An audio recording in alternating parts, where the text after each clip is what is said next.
रणनीति के जानकार मानते हैं कि कोई भी पेशेवर आर्मी या मिलिशिया टू फ्रंट वॉर में फंसना नहीं चाहती। हूती विद्रोही 12 साल से यमन और सऊदी अरब की अगुवाई वाले गठबंधन से लड़ रहे हैं और अब उन्होंने लाल सागर में अमेरिका और इजराइल के खिलाफ दूसरा मोर्चा भी खोल दिया है। हूती विद्रोहियों को इस दुस्साहस की ताकत कहां से मिली? इजराइल से अपनी दोस्ती भूलकर रूस क्यों इस खेल में ईरान के साथ खड़ा है? और ईरान से दोस्ती के पीछे चीन का स्वार्थ क्या है? देखिए हमारा ये एपिसोड महारथी क्लैश ऑफ टाइटन्स।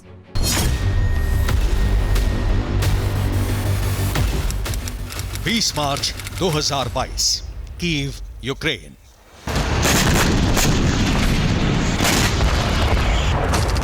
यूक्रेन पर रूस का हमला हुए महीना भी नहीं बीता था। यूक्रेन के राष्ट्रपति वोलोदिमीर ज़ेलेंस्की हथियार देने के लिए अमेरिका के सहयोगी देशों से गुहार लगा रहे थे। उनकी सबसे ज्यादा उम्मीद अमेरिका के सबसे मजबूत सहयोगी इजराइल से थी।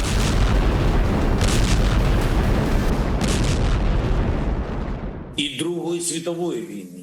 Послухайте, що каже Кремль. क्रेमलिन के शब्दों को सुने। वे नाजी पार्टी की शब्दावली का उपयोग करते हैं, इसलिए यह एक त्रासदी है कि वे पूरे यूरोप को खत्म करना चाहते थे। Коли нацистська партія йшла Європою.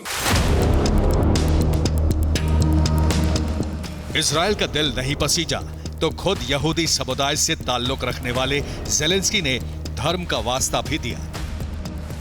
Кожен знає, що ваша зброя сильна. ये सभी जानते हैं कि इजराइल के हथियार कितने शक्तिशाली हैं। इजराइल जानता है कि दुश्मन को कैसे हराया जाता है। हमें पूरी उम्मीद है कि इजराइल यूक्रेन के लोगों की मदद करेगा।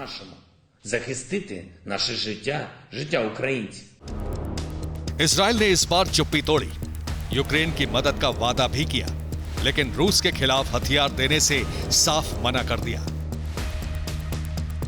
21 अक्टूबर 2022, तेल Aviv, Israel.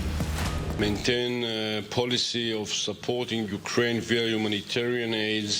Maybe we can support them with an early warning systems. I understand the demands of the Ukrainians, but no country fulfills all the requests of the Ukrainians. Even the United States did not send its air force to bomb in Ukraine. एक साल बाद 26 अक्टूबर 2023, संयुक्त राष्ट्र मुख्यालय, New York, America. Hamas के अभूतपूर्व हमले के बाद इजराइल की सेना ने गाजा पट्टी को तहस नहस करना शुरू किया तो उस पर कूटनीतिक दबाव बढ़ता गया। इजराइल को अब अपने कूटनीतिक दोस्तों से समर्थन की उम्मीद थी, लेकिन संयुक्त राष्ट्र सुरक्षा परिषद में रूस ने भी उसका साथ छोड़ दिया। How would Moscow react if terrorist death squads wiped out entire neighborhoods in Moscow? How would Beijing respond to if genocidal jihadis beheaded and murdered your babies? I will give you a moment to reflect on that thought. मैं Israel के स्थायी प्रतिनिधि से सिर्फ इतना कहना चाहता हूं कि यहां इजराइल से बहस करने का मेरा कोई इरादा नहीं है। चीन के साथ दुश्मन की तरह बर्ताव करके वो गलत निशाना लगा रहे हैं। मौजूदा हालात में जब हम इस दौर की बहस कर रहे हैं, हम इस बात से इनकार नहीं कर सकते कि फिलिस्तीन के लोगों के मूलभूत अधिकारों की लंबे समय से अनदेखी की गई। हम मानते हैं कि दो राज्य वाले समाधान को ठीक से लागू नहीं किया गया। मुझे आशा है कि ईमानदारी से तथ्यों का सम्मान करते हुए और न्याय संगत तरीके से साथ मिलकर हम मौजूदा समस्या से निपट सकते हैं। मिडिल ईस्ट में महारथियों की गिरोहबंदी इजराइल पर हमास के हमले से पहले ही शुरू हो गई थी, यूक्रेन पर रूस के हमले के बाद से ही। तब अमेरिका और यूरोप के खिलाफ चीन ने रूस को कूटनीतिक समर्थन दिया तो ईरान के आत्मघाती ड्रोन यूक्रेन युद्ध में रूस का सबसे घातक हथियार साबित हुए। गाजा पर हमास के हमले से 3 हफ्ते पहले ही ऑस्ट्रेलिया की पत्रकार इरिन मोलान आगाह कर चुकी थी कि युद्ध का खतरा अब हमारी चौखट पर आ चुका है। 15 सितंबर 2023,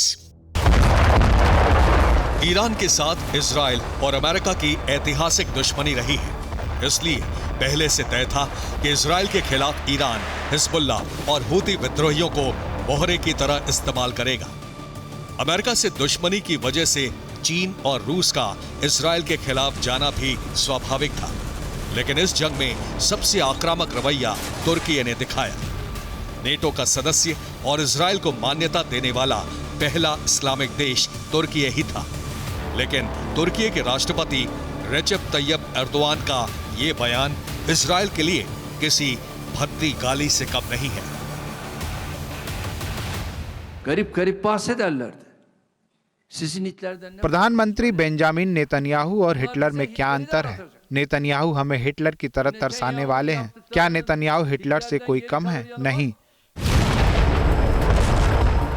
जानकार मानते हैं कि मिडिल ईस्ट की जंग जितनी लंबी खिंचेगी, अमेरिका के लिए उतनी ही मुश्किलें बढ़ेंगी। रूस और चीन यही चाहते हैं और शायद इसीलिए उन्होंने ईरान के जरिए इजराइल के खिलाफ लेबनान और यमन से नए मोर्चे खोल दिए हैं। एक नया फ्रंट सीरिया से भी खुल सकता है, जहां रूस के सैनिक पहले से तैनात हैं। खेल बड़ा सीधा सा है। अगर अमेरिका मिडिल ईस्ट में फंसा रहेगा तो यूक्रेन उसकी प्राथमिकता में पीछे छूट जाएगा और अमेरिका की मदद के बिना यूक्रेन बहुत लंबे समय तक रूस के सामने टिक नहीं पाएगा। वहीं चीन का भी फायदा इसी में है कि अमेरिका मिडिल ईस्ट और यूक्रेन में ही फंसा रहे। ऐसे में अगर ताइवान पर चीन का हमला हुआ तो अमेरिका चाह कर भी ताइवान की भरपूर मदद नहीं कर पाएगा, क्योंकि एक साथ 3 फ्रंट पर हथियार और सैन्य सहायता पहुंचा पाना तो अमेरिका के भी बस की बात नहीं है।